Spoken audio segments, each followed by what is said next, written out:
Time for an Olympic update here on HQ. Team USA women's basketball grabbing their 8th straight gold medal. And it was not easy. And if you were watching this game and your heart monitor is on, it is through the roof because, oh my goodness, USA came down to the wire. They shot 2 free throws to go up by 3.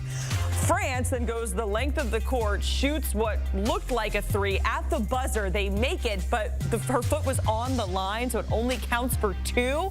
Team USA wins by 1. They come away with the gold medal. They are the first team ever to win 8 straight. And if you want to find the last time that Team USA women's basketball lost in the Olympics, you still got to go all the way back to 1992 and the semis, getting that 8th straight gold for Team USA. And let's welcome in our analyst, Erica Ayala, who is joining us from Paris, who is there to witness all of the craziness and that it came absolutely down to the wire. Erica, we know that French crowd has been absolutely insane as well. Describe the environment and what it was like to watch this all unfold right in front of your eyes. It was a fantastic women's basketball game. France has played amazing games throughout this entire tournament, including an overtime thriller the other day to get to the gold medal game. But ultimately, the United States able to get this win, and they had to gut it out. They had 19, nearly 20 turnovers in this game. Throughout the entire tournament, they were averaging 90 points per game, never scored lower than 85, and they were held to sub 70 points by France today. So they are happy to have that 8th consecutive gold medal. But this, to me, just shows how much growth has come on the women's side. Belgium had an opportunity to medal for the first time ever. Germany getting to the quarterfinals in their first Olympics ever as a federation. But ultimately, it's still USA at the top.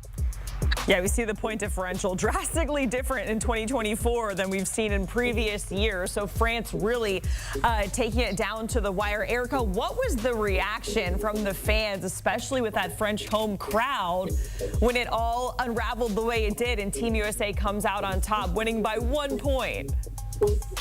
Well, on the one hand, you have the crowd excited because Gabby Williams, for a second time down the court, makes a clutch basket for Team France. But then quickly, the fans, us in the press row, or the tribune, as we say here in France, we looked over at USA and they felt confident that they had gotten the win. Gabby Williams, when she took that shot, her foot was on the line, on the arc. So that was only going to be 2 points, not enough to send it to overtime.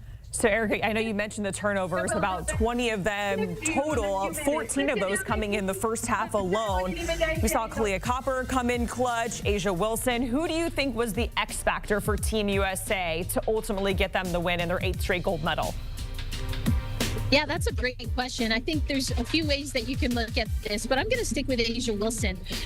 I think we're just about to the halfway point of the second quarter, and nobody from Team USA had eclipsed 4 points. For Asia Wilson to get another 20-point plus performance for Team USA, you saw her intensity increase. She started crashing the boards, getting more fouls called on Team France. For me, that really stood out. I think also much fewer minutes, but Sabrina Ionescu was someone that I was really looking at as far as the facilitator role. It was very small and slight if you were watching the game just in passing, but her ability to get wide open looks for her teammates really helped get the United States back on track. They were just having difficulty turning the ball over and not connecting. And Asia Wilson, and again, in a small part, Sabrina Ionescu at the point, even though a lot of the time she's thought of for her shooting, those are 2 players that stood out to me while watching this game in Bercy Arena.